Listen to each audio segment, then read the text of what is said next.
What's up, YouTube gamers? Knights of the Old Republic has been around for a while, and if you happen to want to know how to make sure you blast and slash your way through enemies, this video is for you.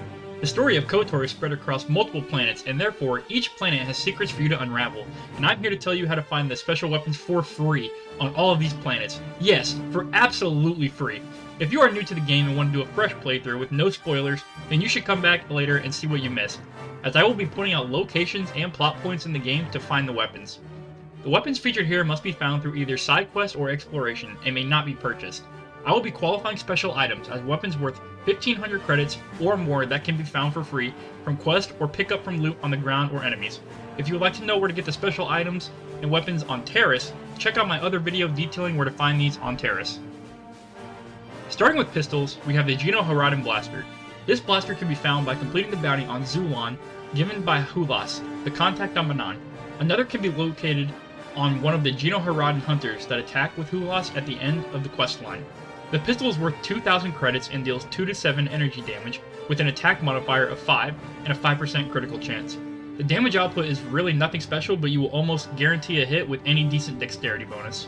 I would give this weapon a 4 out of 10. It's solid, but it lacks real use to output damage. The Zabrak Blaster Pistol can be found in the Tomb of Nagasato on Korriban on some skeletal remains. The weapon is worth 1500 credits and deals 4 to 9 energy damage. It has an attack modifier of +3 and a 5% critical chance. It has a 25% stun chance with a DC of 10. The damage is very decent for a blaster pistol, having a minimum of 4, and the +3 modifier with a stun chance provides further opportunity for damage. With these additions to the increased damage, I'll put this down as a 5 out of 10. The Zabrak Twistel Mark III can be found earliest at Kashyyyk, on a corpse in the Upper Shadowlands, and later in the Rakuten settlement in a wicker bin. The pistol deals 3 to 10 energy damage with an additional 2 physical damage. The critical chance is 5% and has an attack modifier of +2. Unlike the previous Zabrak, this pistol has some physical bludgeoning damage that can damage through energy shields, as well as a higher damage ceiling while losing the stun chance. Since this weapon has more raw damage output but a slight less chance to hit, I'll give it a 5 out of 10 as well. The Mandalorian Heavy Pistol can be gotten for free from Calo Nord's encounter or from optionally eliminating Shasta in the Sith based on Manan. The pistol is worth 2000 credits and deals 4 to 11 energy damage with an additional 2 bludgeoning physical damage. The critical chance is 5% and has an attack modifier of +3. His pistol is just an overall improvement on hit chance and damage compared to the Twistel, so 6 out of 10. The Sith Assassin Pistol comes in 2 forms, both worth 1700 credits. The base form is found on Tatooine from one of the Dark Jedi, and the other is on Korriban in the Sith Academy in a footlocker. The upgraded version is from Admiral Carth on the Leviathan. The base version deals 3 to 6 energy damage with 1 to 10 additional ion damage against droids. There's a 10% critical chance with a 25% stun chance at a DC of 10 and a +2 attack modifier. The upgraded version from Carth deals 6 to 9 energy damage with 1 to 10 additional ion damage against all enemies with a 50% stun chance and a +5 modifier. Ion damage is useful as it deals double damage against shields, and the base version only works against droids. I won't value Ion versus droids very heavily, however, since there are not many droid-based enemies, besides the couple on the Starforge and Rakuten Temple. So for the base version, I will rate it as a 4, and the upgraded version with a very high consistent chance to hit, a double chance to roll for stun, and a higher damage range of 7 to 19 will be a 7 out of 10. Feel free to disagree in the comments about ion damage, but I don't see very much potential unless it's against all enemies like the Admirals. The Mandalorian Ripper is a disruptor pistol that ignores energy shields and can be found in the lower Shadowlands of Kashyyyk in the Mandalorians. It deals 3 to 6 damage with +2 to hit and a 5% crit chance. It is worth 1500 credits and values appropriately, since it is hardly better, if not worse, than a Geno Haradan with the +5 to hit. Very low damage potential and some addition to hit. This is a 3 out of 10 for me. The Verpine Prototype Ion Blaster can be found on one of the Selkath down in the Harakert station. I'm not sure if that's all how it's said. Or inside the Tomb of Tulak Hord on Korriban. The blaster does 3 to 6 ion damage and additionally 1 to 10 against droids. The critical chance is 5% and has an attack modifier of +2. The ion double damage against the shields can be good, but the damage is so low it's just not worth it. Another 3 out of 10. Moving on to two-handed blasters, the Sith Assault Gun is worth 1750 and can be found on Korriban in the Tomb of Nagasato, on the Leviathan in a gun locker, or in the temple main floor on the Rakuten planet.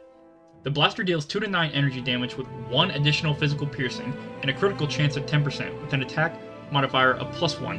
The blaster is very standard with minor upgrades, and I rank it 4 out of 10. The Citigaran Carbine is valued at 2,750, found in the Tomb of Nagasato on some skeletal remains on the planet of Korriban. The weapon deals 3 to 10 energy damage and a +1 physical bludgeoning. The critical chance is 10% and an attack modifier of +2. It is an upgraded Sith assault gun in stats, so we'll bump it to a 5 out of 10. The Sith Sniper Rifle is located as early as Terrace in the Upper City, but free on Korriban in a footlocker in the Academy, or on the Temple main floor in a large locker.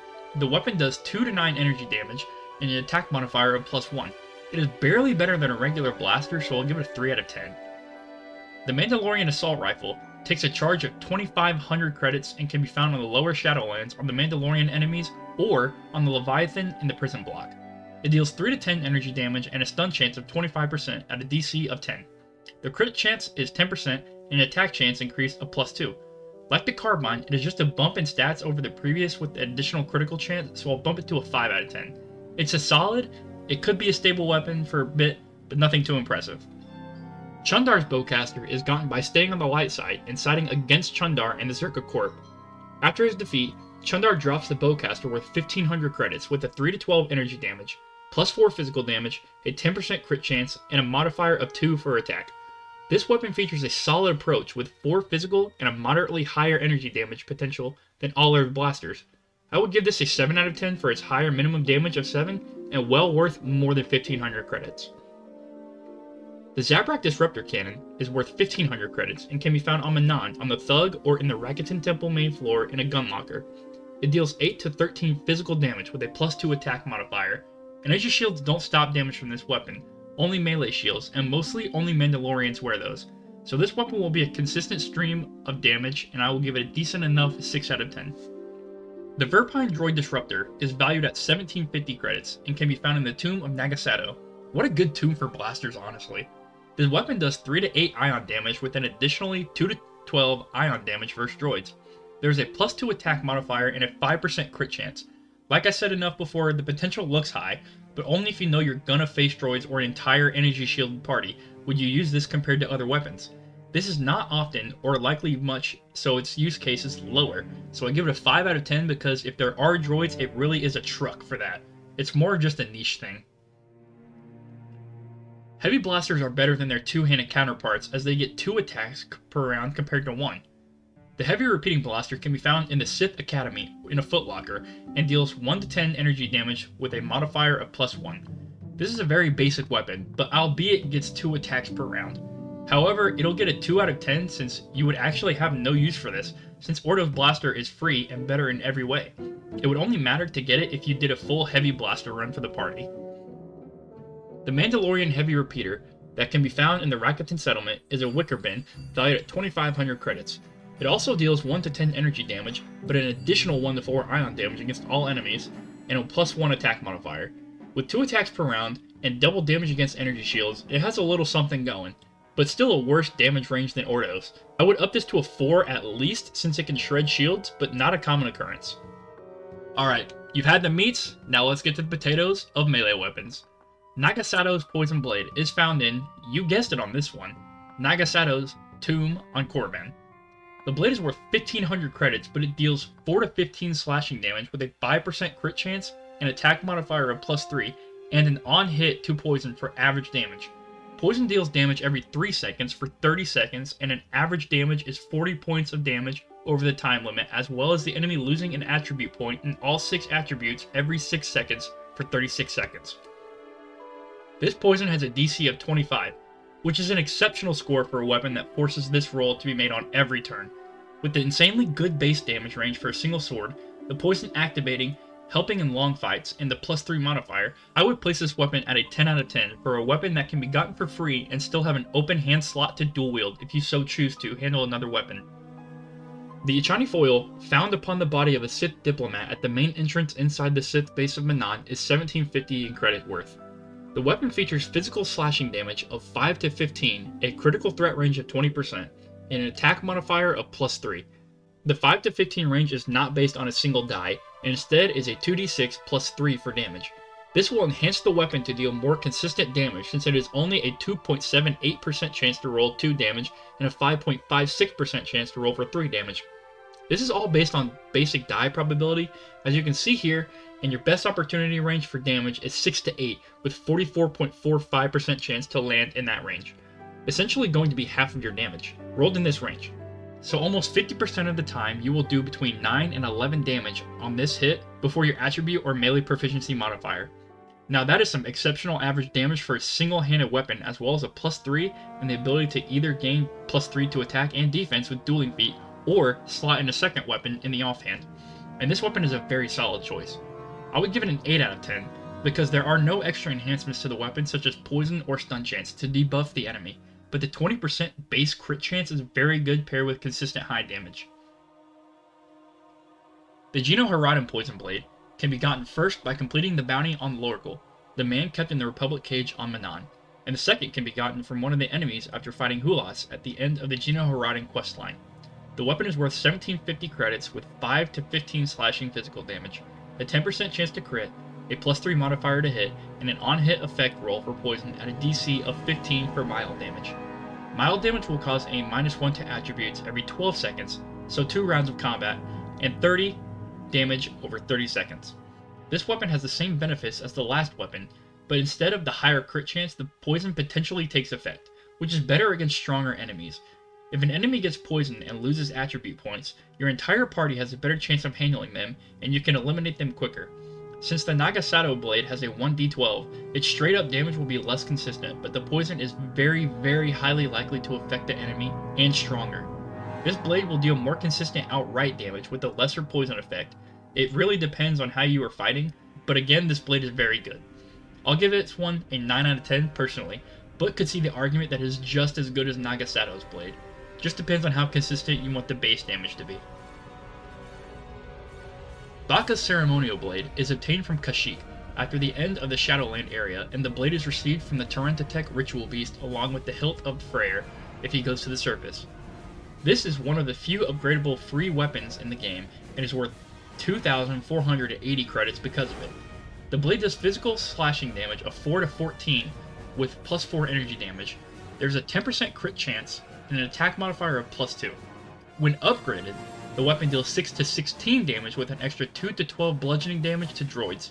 The attack modifier is increased to +4, and the critical threat of the weapon is still 10%, but upgraded to deal double damage plus a 2d6 roll of a range of 2 to 12 additional damage upon the doubling. With the highest base gain damage of a single-handed blade and the additional damage against droids, this weapon will be sure to cut down any enemies whether they are made of flesh or metal. With a good chance to hit in a massive place critical hit, this weapon will be sure to carry you to victory in a melee run on one of your characters. I give it the certified 10 out of 10. The only double blade in the category, Ajunta Paul's blade, can be found in the Tomb of Ajunta Paul. You must keep it from Uthar at the Academy, and the cost of the blade is 2,480 credits. But the weapon features a range of 5 to 15 slashing damage based on 2d6 +3 and a 2-hit fire damage. The weapon has a 5% chance to crit and a +5 attack modifier with the balanced attribute as a double-bladed weapon. Also, since it is double-bladed, it will attack twice per combat round with a +5 modifier and damage range with added fire damage for each attack. It is nice that the weapon is standalone and can garner 2 hits. And with a +5 modifier with balance, you can keep your chance to hit at a very good spot.